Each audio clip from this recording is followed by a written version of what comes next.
जब भी किसी शुभ कार्य का आरंभ किया जाता है तो चतुर्थी के दिन चांद को देखने से कलंक लगता है।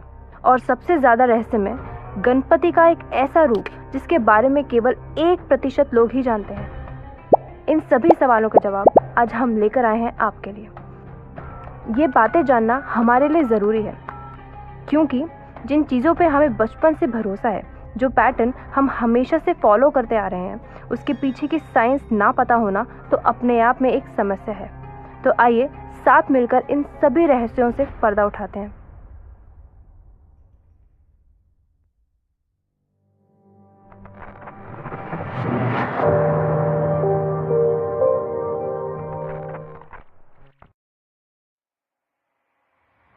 शिव पुराण में वर्णित कथा के अनुसार भगवान श्री गणेश का जन्म माता पार्वती के मैल से हुआ था।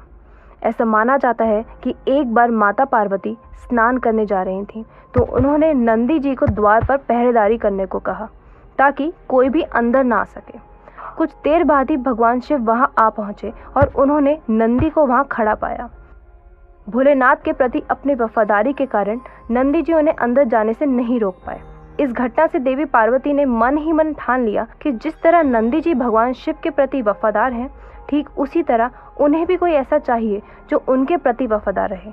और तभी माता पार्वती ने अपने लिए एक रक्षक बनाने का निर्णय लिया।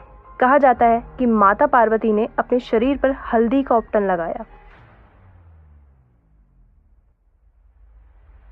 जिसे उतारने के बाद उसे इकट्ठा करके उन्होंने एक इंसान रूपी पुतला बना दिया और उसमें प्राण डाल दिए और उसे अपना बेटा मानकर उसका नाम गणेश रख दिया। तो इस तरह से हुआ था जन्म भगवान श्री गणेश का।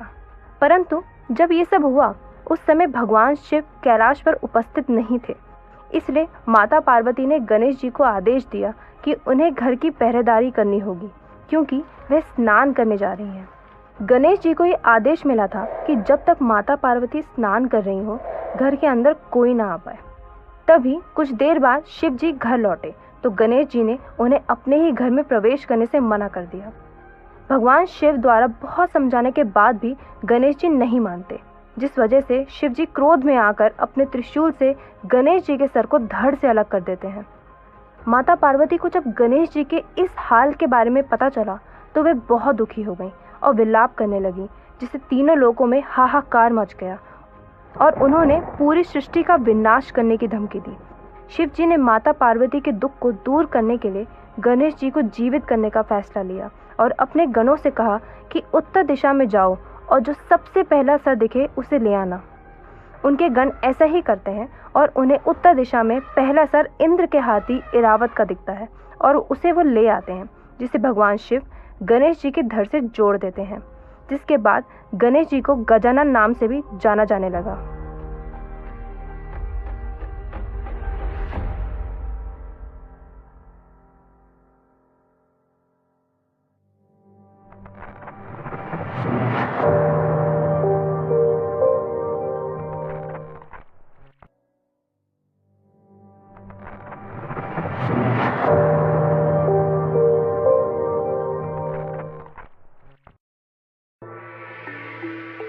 गणेश जी की जब भी आरती होती है तो हमेशा एक दांत का जिक्र जरूर होता है।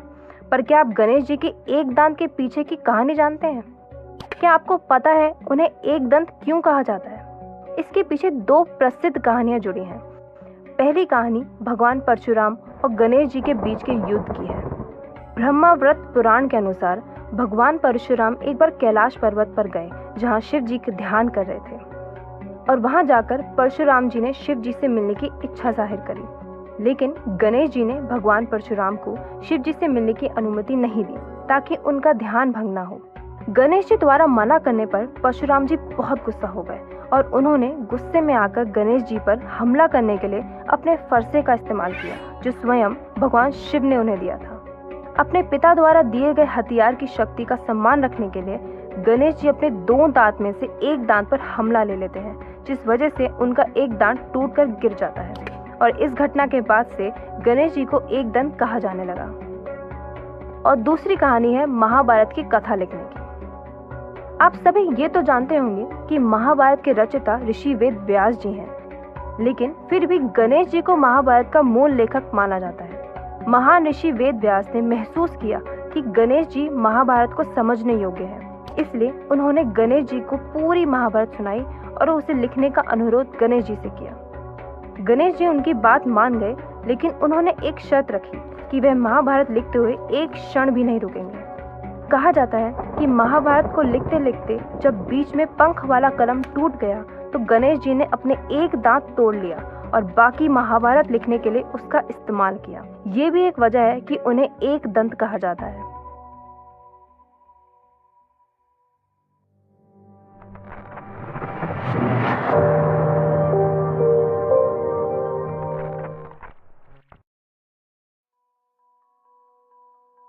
गणेश जी और तुलसी की कहानी हिंदू पौराणिक कथाओं में बहुत लोकप्रिय है। यह प्रेम, अस्वीकृति और बदले की कहानी है। कहा जाता है एक बार गणेश जी गंगा नदी किनारे तपस्या में लीन थे। उसी दौरान वहां से तुलसी माता गुजर रही थी। वह गणेश जी के सौंदर्य रूप को देखकर उन पर मोहित हो जाती हैं। माता तुलसी अक्सर गंगा नदी के तट पर गणेश जी को देखने जाया करती थी। एक दिन उन्होंने हिम्मत करके गणेश जी से शादी करने का प्रस्ताव रखा, लेकिन गणेश जी ने उन्हें यह कहकर मना कर दिया कि वह एक ब्रह्मचारी हैं और वह कभी भी शादी नहीं करेंगे।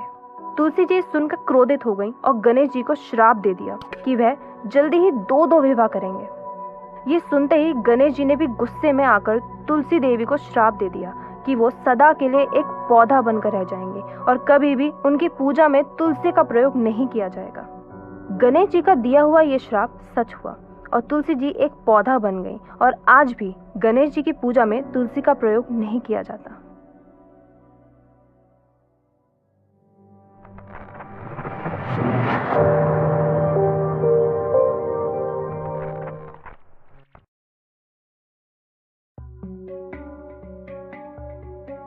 दक्षिण भारत में माना जाता है कि गणेश जी एक ब्रह्मचारी थे, लेकिन मान्यता ये भी है कि गणेश जी का विवाह दो जुड़वा बहनों रिद्धि और सिद्धि से हुआ था। इसके पीछे भी एक बहुत दिलचस्प कथा है।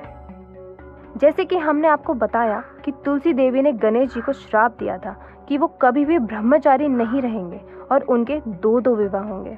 अब जैसे जैसे साल बीतते गए, गणेश जी का विवाह करने का मन करने लगा, लेकिन उनके हाथी का सर और एक दांत की वजह से कोई भी कन्या उनसे विवाह नहीं करना चाहती थी, जिसकी वजह से गणेश जी निराश रहने लगे और सोचने लगे कि जब उनका विवाह नहीं हो पा रहा तो बाकी देवताओं का विवाह वो कैसे होने दे सकते हैं। जिस वजह से वे अपने मूषक के साथ मिलकर हर विवाह में विघ्न डालने लगे। सभी देवता इस बात से दुखी होकर अपनी समस्या शिव जी के पास लेकर गए और उसे सुनकर शिव जी ने कहा कि इस समस्या का हल केवल ब्रह्मा जी के पास है। ब्रह्मा जी ने अपनी योग की शक्ति से दो पुत्रियां उत्पन्न करी, रिद्धि और सिद्धि। ब्रह्मा जी ने गणेश जी को कहा कि वो इन्हें शिक्षा दें और गणेश जी उनकी बात मान गए। अब जब जब किसी का विवाह होता, रिद्धि सिद्धि गणेश जी का ध्यान भटका देती ताकि विवाह संपन्न हो सके। जब ये बात गणेश जी को पता चली तो वे क्रोधित होकर उन्हें श्राप देने लगे, लेकिन उसी समय ब्रह्मा जी वहां आकर उन्हें श्राप देने से रोक देते हैं और रिद्धि सिद्धि का विवाह गणेश जी से करवा देते हैं। रिद्धि, जिन्हें समृद्धि की देवी कहा जाता है, और सिद्धि, जिन्हें बुद्धिमत्ता की देवी कहा जाता है, उन्होंने गणेश जी को दो पुत्र भी दिए जिनका नाम शुभ और लाभ था।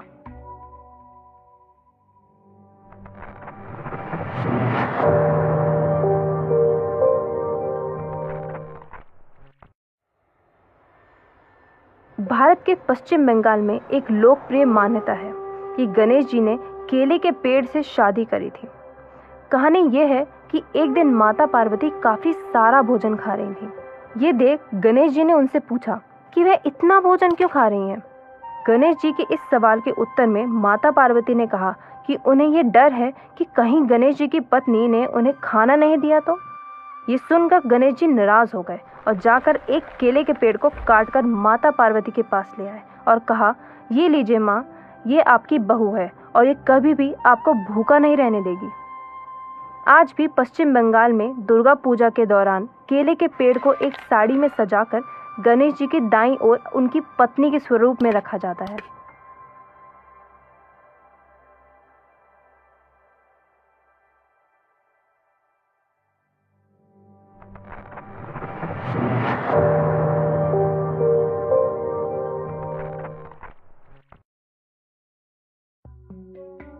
क्या आपको पता है गणेश चतुर्थी के दिन चांद को देखने से मना किया जाता है? पौराणिक कथाओं के अनुसार एक बार गणेश जी अपने मूषक पर सवार होकर रात में कैलाश पर्वत जा रहे थे। तभी उनके स्वरूप और मोटे पेट को देखकर चंद्रमा जोर जोर से हंसने लगे। ये देखकर गणेश जी को क्रोध आ गया और उन्होंने चंद्रमा को श्राप दे दिया कि तुम्हें अपने स्वरूप पर बहुत अभिमान है ना, जाओ आज के बाद तुम्हारे पास चांदनी नहीं रहेगी। और उसी समय चंद्रमा चांदनी विहीन हो गए। तभी चंद्रमा को अपनी गलती का एहसास हुआ और उन्होंने भगवान गणेश से अपनी गलती की क्षमा मांगी। भगवान गणेश ने उन्हें क्षमा तो कर दिया और चांदनी लौटा दी, परंतु साथ ये भी कह दिया कि चतुर्थी की रात जो भी तुम्हारी तरफ देखेगा उस पर एक झूठा कलंक लग जाएगा जो निश्चित ही उस व्यक्ति के हित में नहीं होगा। माना जाता है कि इसी कारण गणेश चतुर्थी के दिन चांद को नहीं देखा जाता।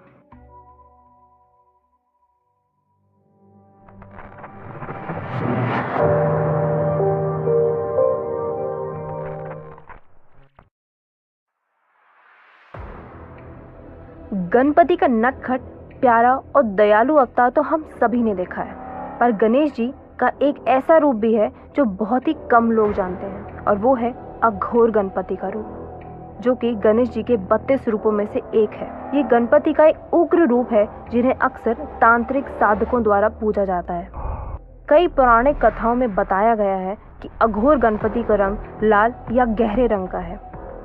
अघोर गणपति के 4 हाथ हैं, जिसमें से 3 हाथों में ये 3 चीजें होती हैं, गन्ना, पाश और एक हाथ में इनका अस्त्र। और इनके साथ बैठी होती हैं एक नेकेड गॉडेस, जिनके ऊपर अघोर गणपति का 4था हाथ होता है। अघोर गणपति को जन्म और मृत्यु के देवता के रूप में पूजा जाता है। वो सृष्टि और प्रलय दोनों के लिए